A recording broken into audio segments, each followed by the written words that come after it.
Hello, everyone. Welcome to this live stream. Um, Happy Tuesday.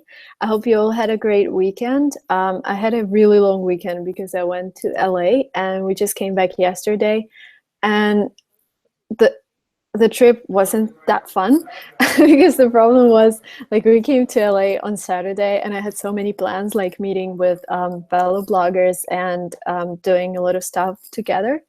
But on Sunday, I felt sick and I had to stay in bed all day.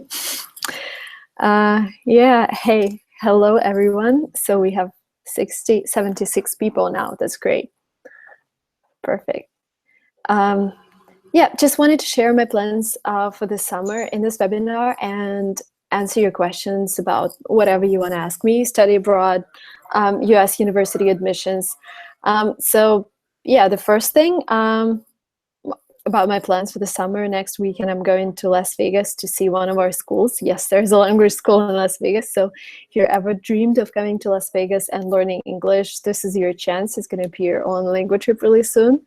And then in July, I'm coming to New York, July 22nd. I will leave a link below just in case you guys want to come and see me and another blogger from Los Angeles. There's a meetup which is free to attend. So if you're in New York and want to come by, say hi, please feel free to do that. The link, if you're on YouTube, the link is below. And just wanted to let you know that I'm going to be reading the majority of the questions from Language Trip's website. And in order to get there, there will be a link. Just a moment. I'm going to put the link on YouTube just above our webinar link. So it's languagetrip.com/en/webinar.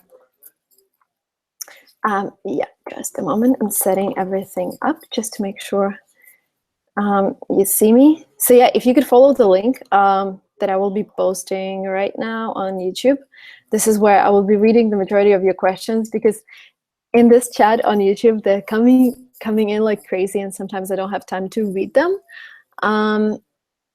Yeah, but I will do my best. So yes, so next week in Las Vegas, hopefully, if nothing changes, then July in New York. And let me know if you guys in the States, let me know if you're coming to the States this summer. Let me know where you are. And yeah, my next question would be, if you're not coming to the States, where you're from. Cool. So yeah, let me open this chat. Algeria, Egypt, Serbia, Germany, Mexico, Mongolia. I love our geography. Really cool geography. Okay.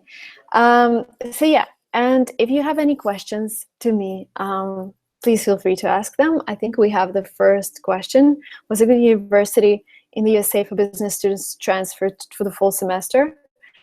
So for the fall semester, it's already June, and I think the majority of universities actually closed their admissions process. So you're a little late, but there are still some universities that can do transfers.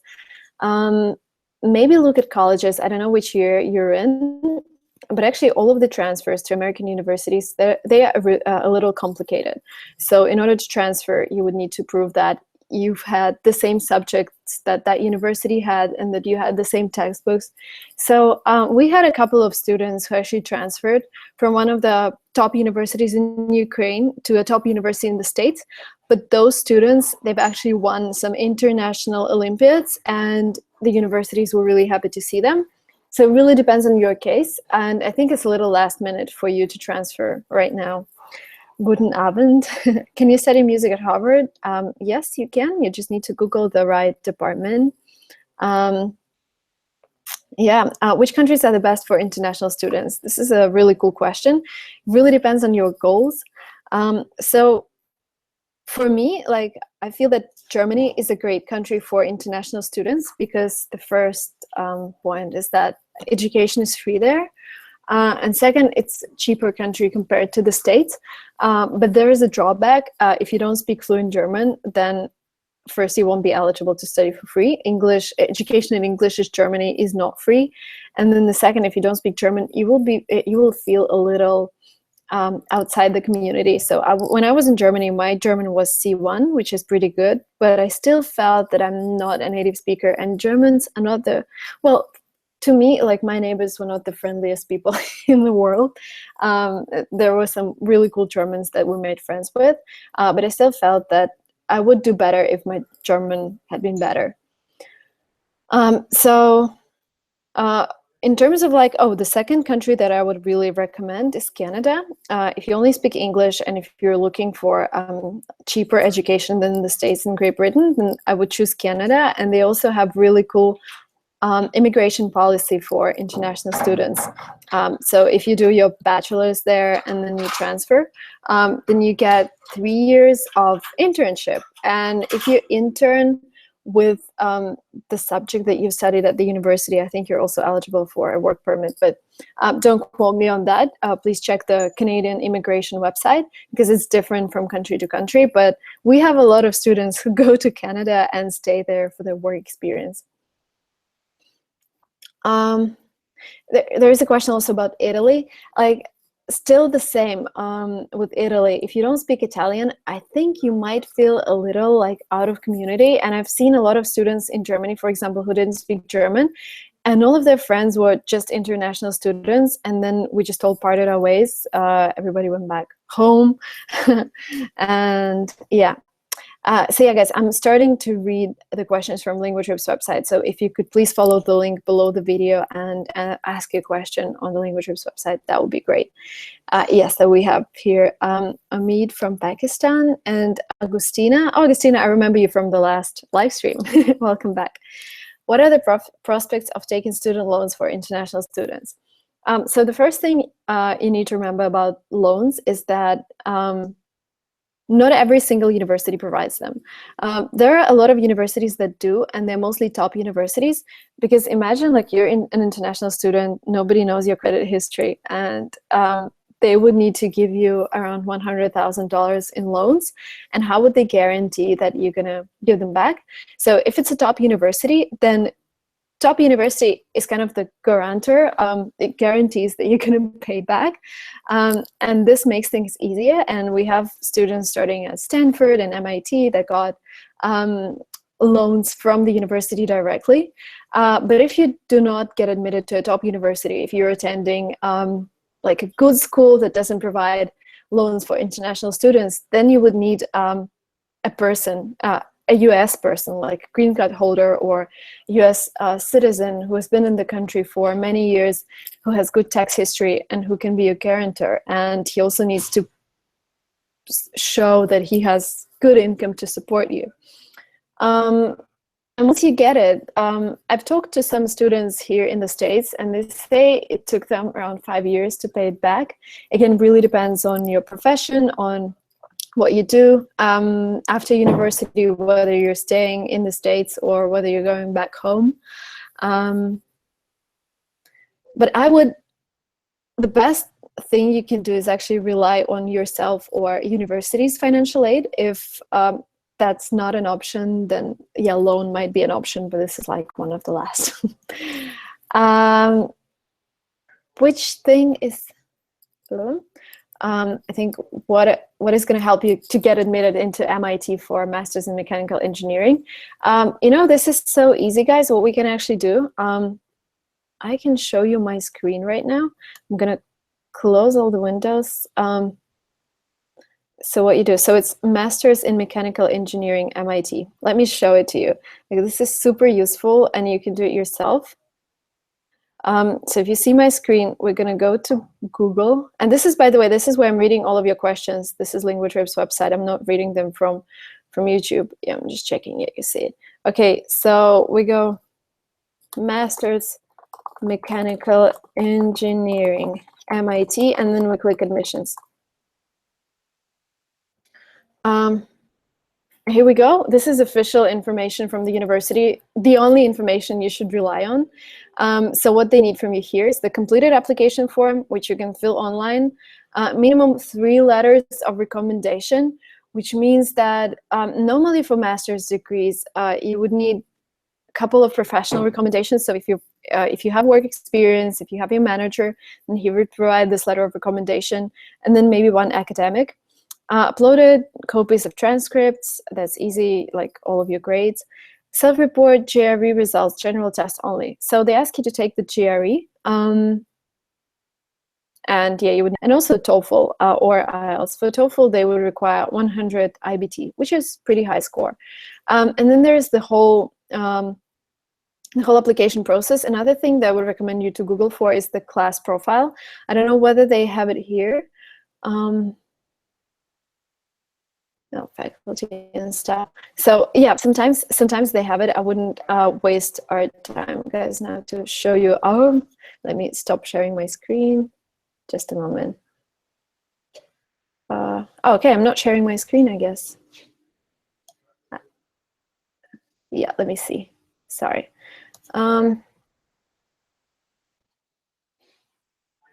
Yeah. I wasn't sharing my screen. I'm sorry. So yeah, I was looking at MIT's website, yeah, let me know if you see me back, please. If I'm back on your screen. Yeah, I guess so. So yeah, you would need to research MIT's admissions website, and this is where all the information is. And also, like, asking them about their average class profile is a good idea, because then you would know who actually got admitted last year, which is, you know, a benefit, so you can compare yourself to whoever got admitted last year. By the way, guys, if you're enjoying this live stream, if I answered your question, please don't forget to like this video, because it's really important for me to see whether you're enjoying this or not. Okay, I'm going on to the next question. Again, I'm reading them from our website, LinguaTrip. The link is below, so feel free to follow the link and ask your question about study abroad or whatever you want. Just a moment, it's loading. Okay, great. Could you please clarify? I want to apply to university in the USA and want to get a scholarship. Do I need to provide a document that confirms my ability to pay for education? It depends. So if you're applying, if you're applying for a merit-based award, which is so the receptance of this award depends on whether you're a talented student or not. This is called merit-based. If you're applying for a merit-based scholarship, assistantship, whatever, then you do not need to provide anything. If you're applying for a need-based scholarship, which means that you are in need and the university states that we provide these scholarships for those who actually need money, then yes, you would need to provide a document. But I would always suggest applying for merit-based financial aid, because need-based financial aid is provided by state authorities normally to local US students. And this decreases your chances of getting them, because they are the first, like, the country wants to support US students first and then international.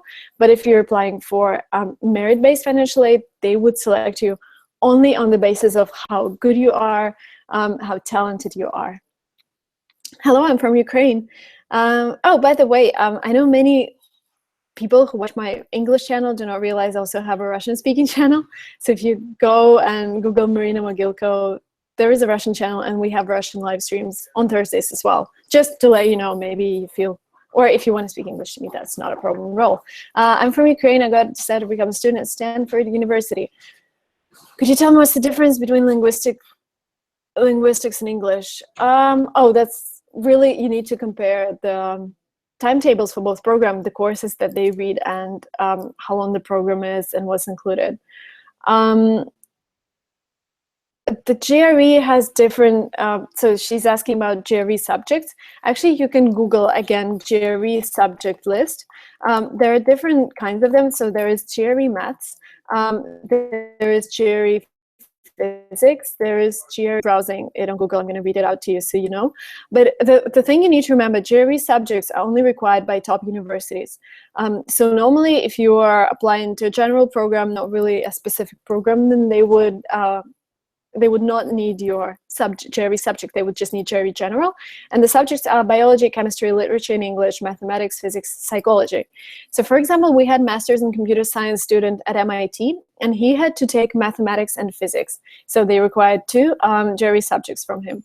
And we also had a master's, I don't remember which exactly, which subject was it, but it was master's in Johns Hopkins, something connected with medicine, and they asked him to take GRE biology. So it really depends on the program.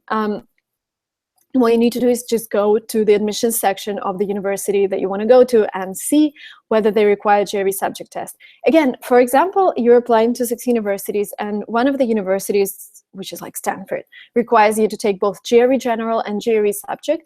Then I would strongly suggest submitting the GRE subject test to all of the universities that you're applying to, since you already have your GRE subject.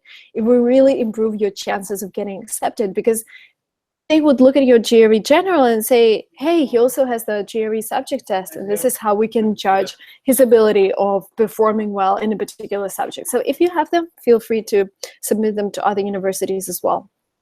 That would be my advice. Okay, I'm going on to the next question on language. Yeah, it takes a little, because I need to renew all the time, it takes a little time, but here we are. Okay, sorry, I missed one question. Yeah, I'm going to apply to MIT in 2 years. Abdul is asking the question. Can you please tell me extra skills I should learn? So you would need to go to the admissions page of the program you want to apply to, but generally, I would say the first thing that you need to work on is your current GPA. This is what they're going to look at and see how you performed during your previous education, whether you were outperforming your the other students that were studying with you or not. So I would suggest being top 5% of the class is the best. If not, then you would have to show that your GRE score is actually really high. And by really high, I mean 320 to 330, 340, the maximum is 340. And also gaining relevant work experience would help. If, for example, if you're applying to masters in computer science, maybe working in an engineering company and coding something, making sure that you've actually done something in the subject you want to study. That's really important as well. And yeah, another thing that they pay attention to is your portfolio.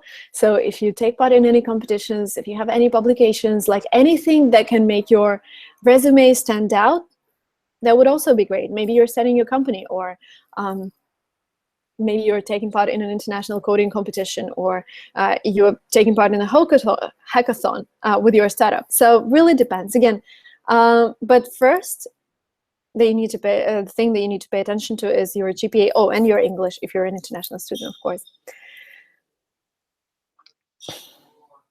Put some light on the university application process and how to send the scores to the universities. Here is my light to you on the application process. First, you go to first you need to select the universities that you're going to apply to and decide which universities you're applying to, and this would really determine the exams you would need to take. Then you would need to prepare motivation letters for those universities. You would need to take the exams that they ask you to take. You would need to prepare recommendation letters, fill in the university application on their website, and pay the application fee. So this is it in general. Yeah, I'm just trying to share the screen with you again. I just want you to see. Oops. I just want you to see the screen. Okay, yeah, I think you now see it. This is the application for Masters in Computer Science in MIT. So completed application form, 3 letters of recommendation, official, unofficial copies of transcripts, self-report GRE scores, and I will talk a little later about how you report them, and then one of the exams, language exams, IELTS or TOEFL. And then they have the description of how the application process works. So you will be able to see the application itself on September 15th. The deadline is December 15th. And then you can click apply here and you will get access to the application. This is how it works. And this is pretty much the same for every university. Okay, I am back. Hello. So how you report your scores to a university. So when you take your GRE, you actually have your profile on ets.org. This is the company that organizes GRE. So you go to ets.org, you start your profile, and there you would be able to select up to 5 universities before your exam. And ets.org would submit the scores on your behalf for free. So this should be done before you take the test. I know there is some like hesitation because you don't know what score you're going to score. And I know it makes things a little complicated, but this is the way you can save money. Again, if you score like 300 on GRE and for one particular university you needed 340, yes, they're going to get your result, but you wouldn't be submitting the application, so they wouldn't really care what your result was. So select 5 universities that you're going to apply to, put them into your profile on eds.org, and then take your GRE. And if you realize that the score is somehow different from what you expected, you can always add more universities later. So you would go back to your eds.org profile and add more universities and send the scores to those universities. But the problem here is that for every additional score after you take the test, you would need to pay $28. And because there are so many expenses connected with the application process, they just add up, and you end up paying a lot of money. But yeah, this is how complicated the life of a student who wants to study in the US is. And same with TOEFL. So TOEFL is also organized by ets.org, and same thing. You create your profile. You can put up to 5 universities. Was it 5 or 4? I think it was 4 for GRE, sorry, and 5 for TOEFL. And then you just send your scores, and if after exam you want to add some more universities, you pay extra $19, 19, for every university. Yeah, I hope this was helpful. I hope I put some light on the application process. Which exams should I take for getting in selected universities with a scholarship or assistantship? So if it's master's degree, it's still the same. It doesn't matter whether you want to get scholarship or assistantship just to get into top universities, selective universities. For master's, you would need to take either GMAT or GRE. GMAT for all of the subjects that are connected with economics. For example, if we're talking about master's in marketing or master's in finance or MBA, then you would take GMAT. If we're talking about masters in physics, masters in computer science, masters in psychology, masters in whatever, not connected with economics, mathematics, that would be GRE. And if we're talking about bachelor's programs, then it's SAT. How can I do the SAT if I'm an international student? Actually, you can go to collegeboard.com. This is yeah, College Board. Just Google College Board, and this is the company that organizes SATs all over the world. And they have SATs in every big city in the world. There are specific days for SATs. I think the next one is in June, and then there's another one in October, and then there's another one, I don't remember, probably December. So be careful and register early. Oh, there is one in August as well. And register early. But you can take them in any big city all over the world. I have done bachelor's in electronics, but I want to do a master's in computer science. Homework I need to do. Okay. So you've done bachelor's in electronics, your master's in computer science. If you're applying to master's in computer science, I would suggest justifying the choice of your degree, of your subject. So maybe we've done some work in coding, like show to the university why you've decided to study computer science. Was it a book that you've read? Was it a startup that you worked at and helped with coding and you realized coding is actually what you want to do? So something that would prove to a university that you're actually really interested in computer science is important. Can you help? I'm sorry, I think it's closed. Yeah, it's closed. I will have just a moment. I think they all went to lunch. Yeah, because I need to get through there. I'm just here today. I'm not. There's another exit. I can get you there. Well, no. I need to get back in. To where? Oh, never mind. That's all right. There. Yeah, that's.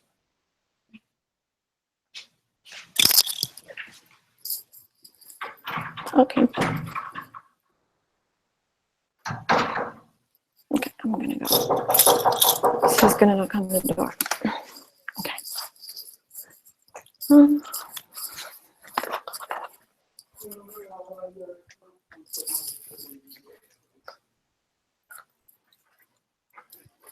Okay, here we go.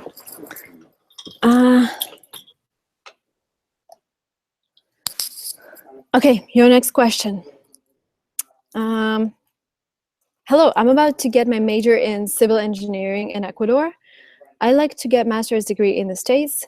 Do you offer any preparation courses to take the GRE in the USA? Actually, we do. We have a great course here in San Francisco. I actually wanted to show you know what? I wanted to show you San Francisco. Let me. It's very sunny today. Look.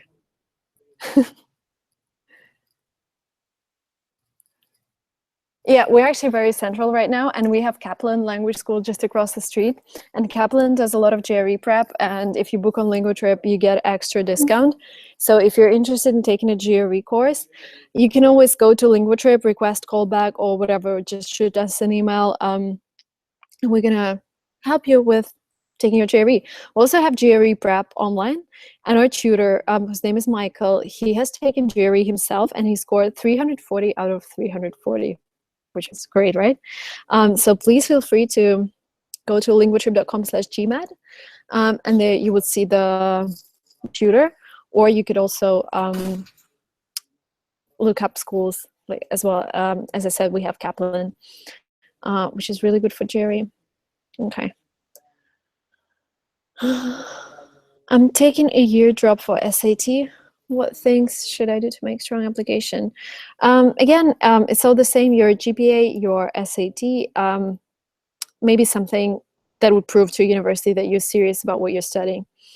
Are there any assistantships for undergraduate programs in the United States? Yes, there are. Actually, one of our students has received a full, like an assistantship that covered everything in the University of Florida. But again, really depends on your profile. There are plenty of universities that do, but I wouldn't say it's easy. Like bachelor's is actually the toughest program to get scholarship or assistantship for. I'm an international student and I have to take a language test. Which test would you recommend? So there are actually just 2 language tests that are accepted in the whole world. There's IELTS and there's TOEFL. The difference there is IELTS is actually a British exam. So everything you would hear is going to be in British English. And another thing, IELTS takes place in 2 days. First day, you do all the computer parts. So you do reading, writing, listening. On the second day, you do drilling. On the second day, you do speaking when you're actually talking to a real person, which makes things easier because on TOEFL, you actually talk to a computer, which is a little tough. But TOEFL takes place only in 1 day. So you come, you sit down for 4 hours, you take your test, and you're done. And TOEFL is widely accepted in the States. I know some universities that do not accept IELTS, but at the same time, if you are looking into European universities as well, like for example, British universities would not accept TOEFL anymore. Well, they would, but you wouldn't be able to get a visa. So for Europe, definitely IELTS. For the United States, definitely TOEFL. If you're somewhere in between, I would suggest just picking your universities first and just then taking the language exam. Again, I would also suggest taking language exam after a standardized test. So GRE or GMAT or SAT should come first, and then only then the language test, because language test is super easy. Who's knocking? Yeah, there's a neighbor. Okay, I'm weak in maths. How many months should it be enough for GRE to get a 300 plus score? You know what? GRE's math is so easy. Even if you're weak in maths, like what the mathematics in GRE, I studied the same when I was in the 9th grade, so I was 14. Just take a look first. Don't judge just like that you're weak in maths. Just take a look at GRE maths section. So what you can do, you can download the GRE official guide and take a look at the tests that they have there. And you're going to see that maths is really easy there. If it's tough for you, like normally I would say the preparation for GRE takes 5 to 6 months, depending on your level of English as well, because GRE verbal is like the toughest horrible part I've ever seen. Like toughest exam in terms of English ever. How much should I get in tests for assistantship in top universities for bachelor's programs? So the maximum on SAT right now is 1,600.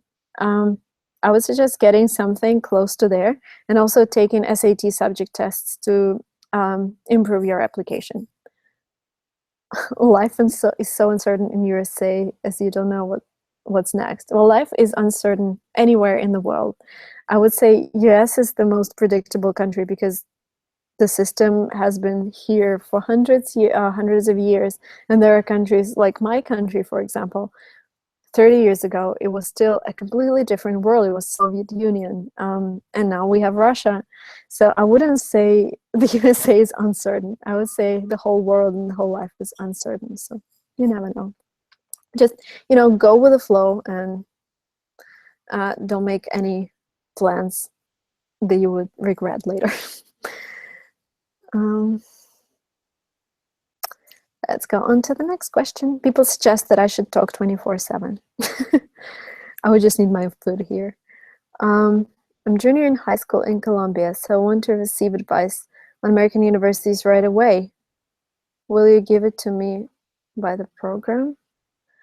Sorry, I didn't get the question. My dream is to study in the USA, so I'm taking my time to investigate and make sure everything I can, but I need any type of financial aid, assistantship, or scholarship. So you would need to actually research the universities and write to them and ask them whether they provide assistantship or scholarship for international students. There's also a lot of information in their financial aid section, and sometimes they say, like, for international students, we can only do like this scholarship, this and this. Or sometimes they say, we do not provide financial aid for international students. So everything is out there on their websites. But the information there is also sometimes misleading, because sometimes they say, we provide assistantships for bachelor students, and you never know what's the amount of aid. So what you would need to do is actually write to that university and ask, have you ever had like international students receiving full financial aid? And do not apply to a university unless you hear from them. Again, it's really important to assess your profile first. Also do like private consultation when I assess your profile, and you can book it. There's a green button just below the video, and I can sit down with you, and you're going to tell me what's your profile, and I'm going to tell you what's the like roughly probability of you getting into the schools that you selected. So yeah, what university do you recommend for international students who want to study law after the undergraduate program? That's a good question. Like Berkeley is has a good law school, and they have scholarships. But this is like really personal. Recommending universities, I would also always recommend the top universities because I know they're the best, but sometimes they're not the best for you exactly. For law, Harvard Law School is the top right now, I guess. Let me move on to the next question. Again, guys, if you're enjoying this live stream, I would really appreciate your likes. I already see like 2 people don't like the live stream. I see 2 dislikes. No. Please like if you're enjoying this. Keep laughing.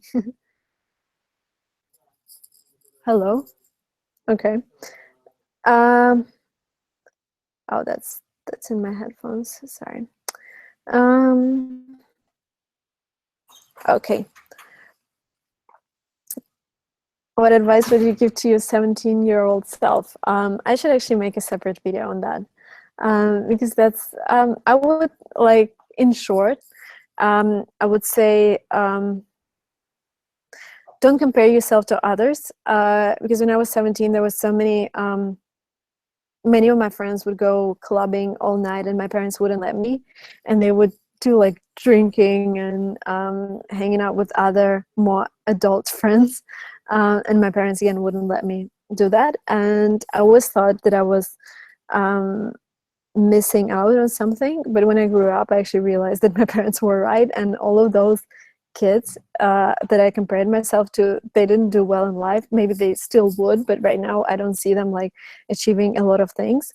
So this would be my strong advice. Like, you're unique, you have your own way, and even if you feel that somebody else is doing better than you do, it's just something like an incentive for you to work on yourself, but not like go crazy. Mm.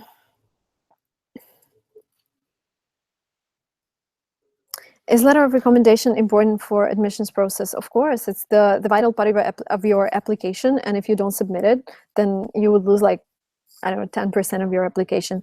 Normally, people say that, and I say that your application is like 100%. 30% are your grades. 30% is your resume and what you've done before. 30% are your motivation letters, and 10% are your recommendations. So if you do not provide any recommendations, then you're missing out 10% of your application. You're missing out 10% of information that could have actually helped you in getting in your dream university. What is your best quality?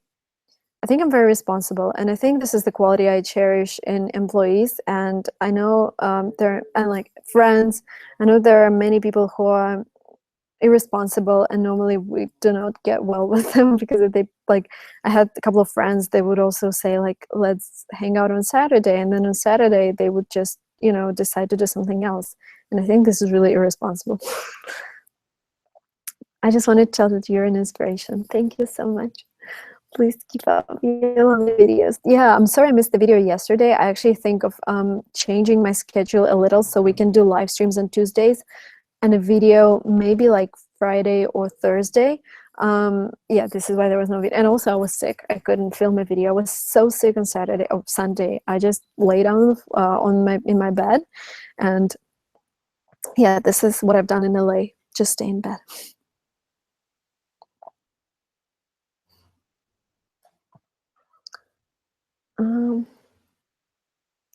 Can you tell us about Fulbright scholarship? Yes, of course. Fulbright scholarship is a scholarship that is given out by the American government and by American representatives in your country.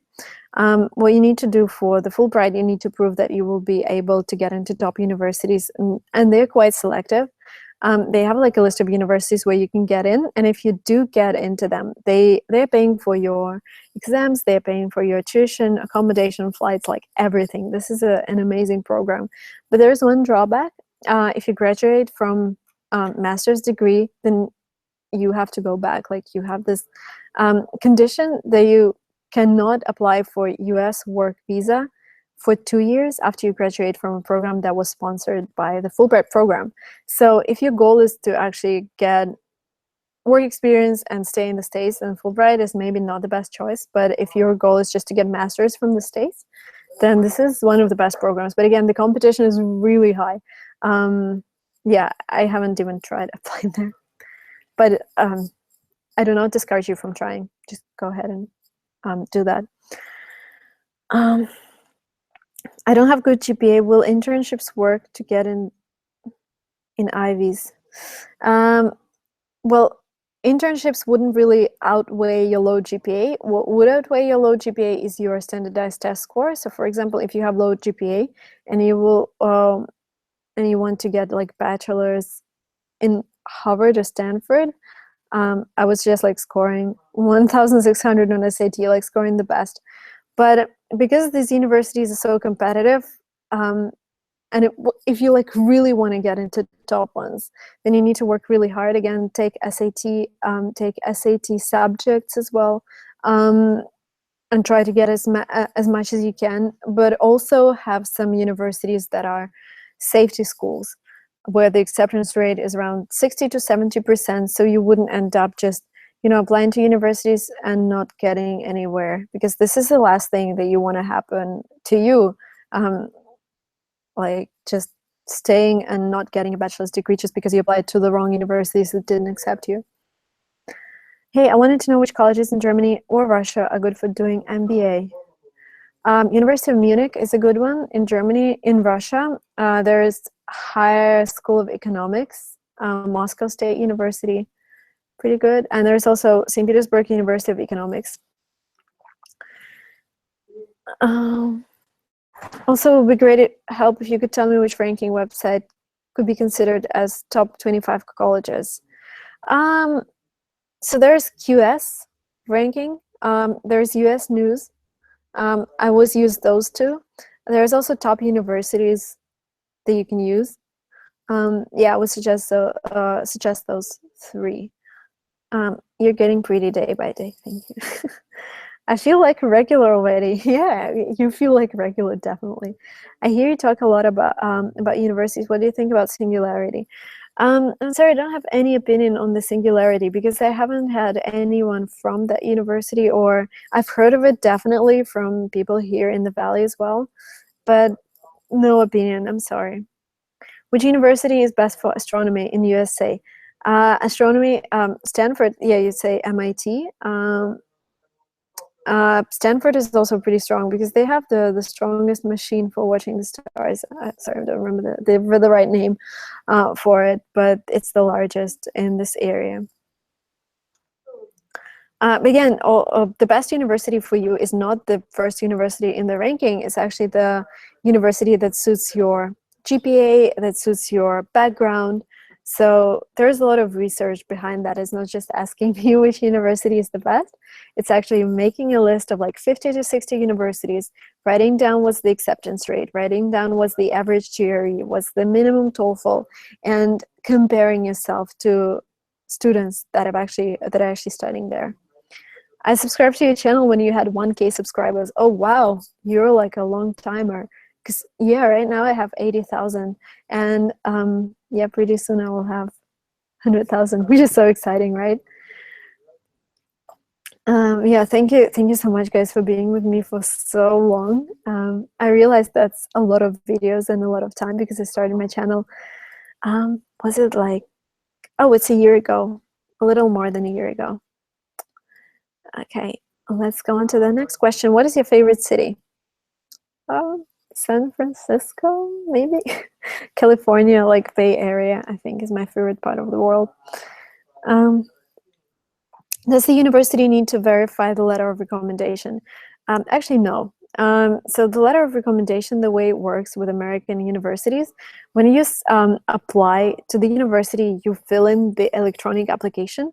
And with many universities, the part of your electronic application, there would be like a section where they would ask you, who are your recommenders? And you will get there and provide a couple of emails of your recommenders, for example, your professor and your manager. And those guys, they will receive an email from a university asking them to submit a recommendation. And what they do, they just type it in and submit. The only thing that you need to be careful about is that the recommendation has to come from an email which is at company.com, not like at Gmail or at mail.com. So this has to be something legit. This has to be your university domain or the company's domain. Okay. And here we go on to the next question. Just a moment, I'm renewing. Again, I'm reading the questions from Language's website. If somebody just joined us, please follow the link below the video and ask your question on Language because they're all sorted and I like it here because there are less questions and I can pay attention to every question.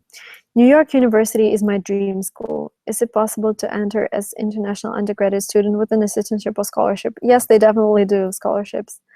And when you accept submission of each country's national high school accreditation test, like, no. So any American school would only accept SAT. They would not accept your national exam. So you would still need to take SAT. My plan is to do first my bachelor at NYU in international relations, political science, and maybe business, and later to apply to law school. Can I do it? Of course. Yes, you can do it. Just make sure that your grades are good enough to get into NYU. Don't forget to take your SAT. This is really crucial. I would also suggest taking SAT subjects for a university like NYU because, as I said, it's really competitive. If we Google it right now, so NYU acceptance rate, just to let you know, guys, what kind of yeah, NYU acceptance rate is 33%, which means out of 10 people, only 3.3, only 3 people will get accepted. So it's a pretty competitive university. So you need to be really prepared, like, and show everything that you can. SATs, SAT subjects, high GPA, recommendation letters, competitions that you've had, maybe like volunteer work, whatever you have, like everything should be there. And yeah, of course, you can do your law school after that. Okay, next question. Is it possible to do an undergraduate degree, for example, in humanities, and then go to the USA and do masters in different field? Yes, of course. You can always change the subject that the subjects that you're studying. The only thing you would need to do is actually prove why you're changing the subject. So, for example, we had students who studied economics, and then they realized this is not what they want to do, and they went on and graduated from masters in computer science. But they also showed that before that they worked for a startup, and they realized coding is actually really important for them to succeed in their life. I'm from Brazil. I have a master's degree and I intend to apply for a PhD, looking for scholarships, and I'm a civil engineer. I have been in contact with 10 professors. So do you think it is hard to get a PhD scholarship? I think it's the easiest. PhD is the easiest program to get financial aid for. Like I would say like 90% of all PhDs in the States receive scholarships and also stipend to help cover the living costs. So what you need to do is just make sure that the university you're applying to is actually providing that financial aid for PhDs. But I don't think it's going to be a problem. Like the majority of universities would. And yes, civil engineering is a great subject. And if you do well in your GRE, if you prove that you have publications, if you have a topic that you want to study, then I don't think you would have any problems. Congrats on this. I think this is a great choice. And also don't forget that PhD lasts for 4 years. Sometimes people forget it. What is the minimum acceptable GPA? In the US, there is no like minimum. Well, there is minimum, but it depends on every single university. I would say like going lower than 2.0 would really limit your chances. Like 2.0 is super low out of 4. But even then, you can find some universities. They wouldn't be the best. And if we talk about better universities, 3.2 GPA is something to look at, like higher than 3.2.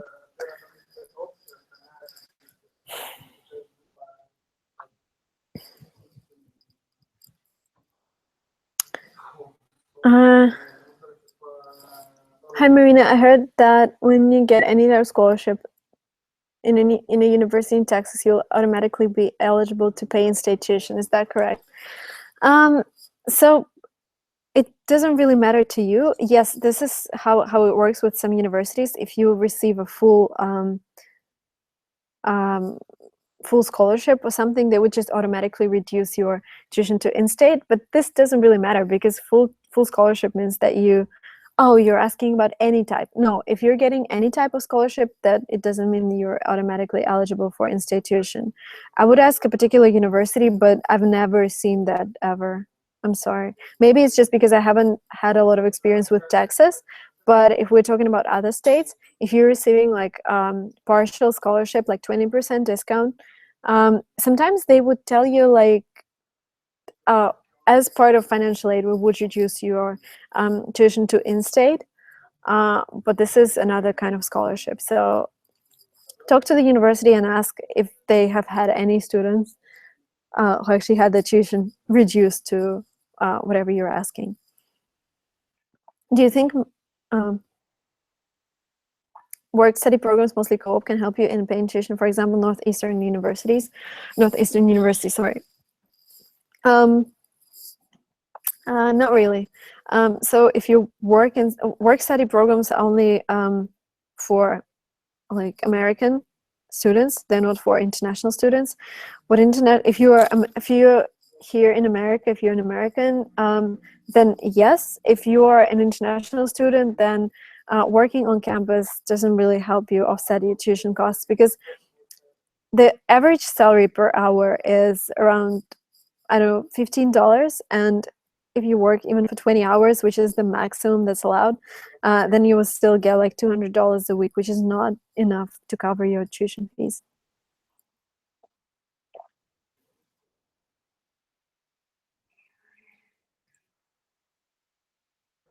Marina is going to be a billionaire soon.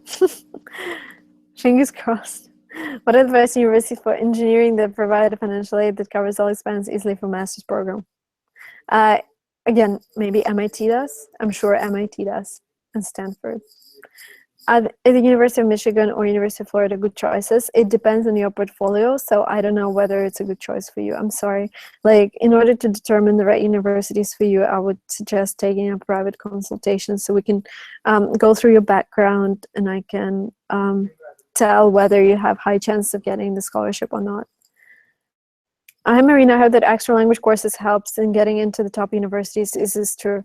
So anything that will help you with your language will help you get into top universities. And I will always suggest, like, if you have time and if you have money to travel, come to the States, come and spend like 2 or 3 weeks here.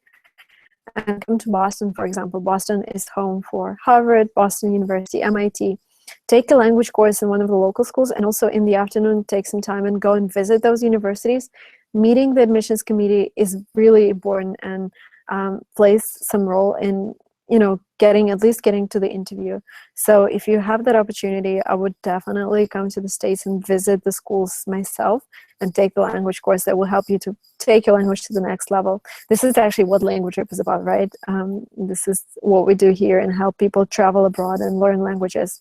And if you ever think of, you know, going to a language school, please feel free to use Language Trip. I would be happy. This is like what I do every day for 20 hours, work in Language Trip. Is your online consultation give advice to high school juniors? Yes. Yeah, of course. It's both for high school and bachelor's, for both. Okay. And on to the next question.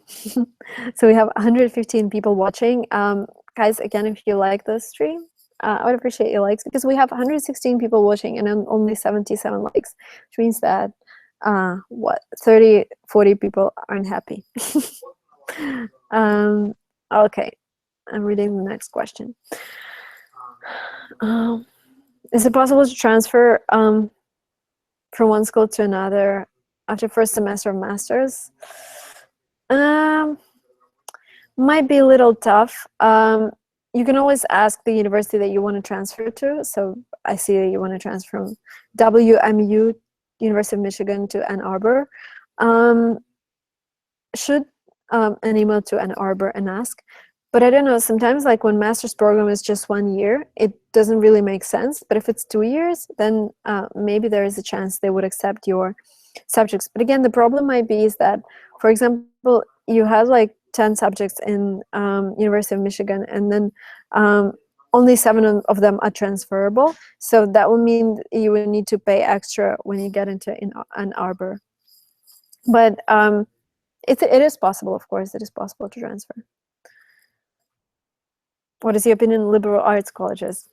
I know it's a very general question. If you would suggest like a name for a university, that I would be happy to answer the question.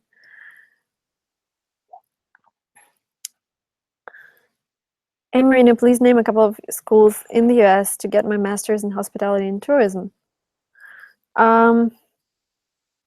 Hospitality and tourism. I would know. I will just Google. That's what I do, because again, I don't know really which university would be the best for you. I know there's this degree in the University of Tampa. I'm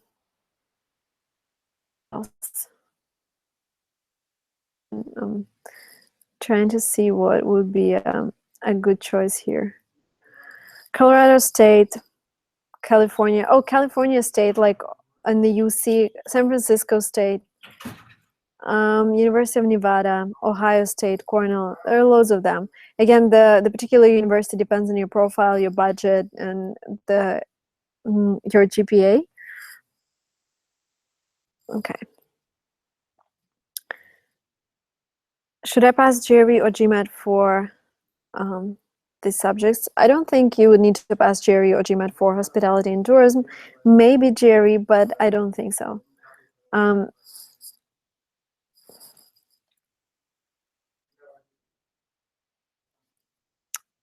Okay. Tell please more about recommendation letters. Who wrote them for you? So in my case, my employer, so the CEO of Language Trip, was submitting the recommendation letter, and also one of our partner schools. This is when I applied for MBA. When I applied for master's, I had my academic advisor submit a recommendation, and also the head of our department in St. Petersburg State University. Is it okay to write them yourself? Well, it's not okay, but this is something you have to do in, I guess you're from Russia, so there are many professors that do not speak English, and the only way for them to write a recommendation letter is actually make you write it, and then they would just send it. So yes, this is unfortunately the reality for many countries. And this means a lot of work for a student, because you would need to write your motivation letters, you would need to fill in your application form, and then you would need to write the recommendation letters yourself. Yeah. Unfortunately, that's true. That's why you spend like twice as much time on your application than an average American student who just has his professor sign the recommendation letter. Okay. Oh, now I see 100 likes, which is pretty fast. Thank you so much, guys. Why do you think USA is so expensive? Because the salaries here are high, because it's the strongest economy in the world. That's why, because people earn money here, or a lot of money, and these people like dictate the level of life. But again, it depends on the state as well. There are states that are so cheap, like I know Arizona, New Mexico.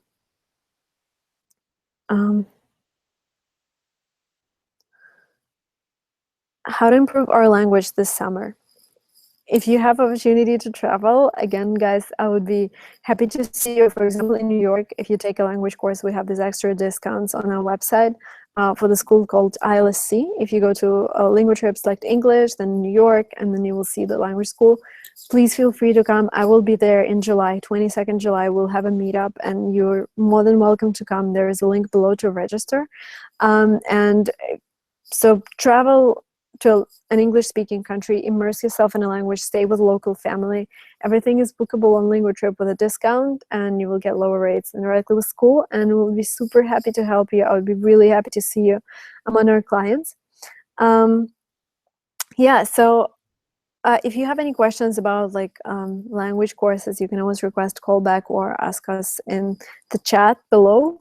We'll get back to you within 24 hours. And yeah, I will be finishing this live stream right now because there's an hour limit, and I will go and grab my lunch right now, and then I'll work, because as I said, I spent like 2 days in bed, felt really sick. Now I'm back to life, back to my emails, back to my messengers. So we'll have to work a lot right now. And thank you so much for being with me today and asking your amazing questions, and I will hope to see you soon, next Tuesday, same time, 12 p.m. California. Bye-bye.